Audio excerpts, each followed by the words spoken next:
Sana'y huwag idamay ni Senadora Miriam Defensor Santiago ang iba pang senador na sa usapin ng pagbigay ng cash gift sa Senado. Ito ang sabi ni Senate President Juan Ponce Enrile. Kasunod na rin ng mainit na usapin ng pagbibigay niya ng cash gifts sa mga miyembro ng mayorya. Ayon kay Enrile, inaako niya ang responsibilidad ng pagbibigay ng mahigit 1 milyong bonus sa mga senador maliban lamang kina Senator Antonio Trillanes, magkapatid na Cayetano at si Senator Miriam Santiago. Muli ay iginiit ng senadora na may kapangyarihan siyang i-realign ang mga natipid na pondo ng Senado mula sa budget nito.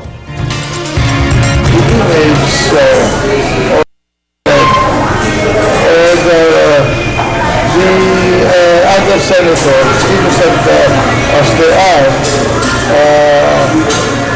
were dragged into this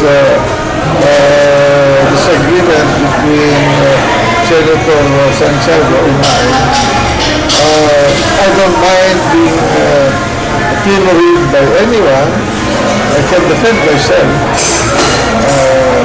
But they have dragged the other senators and the Senate unnecessarily and unfairly.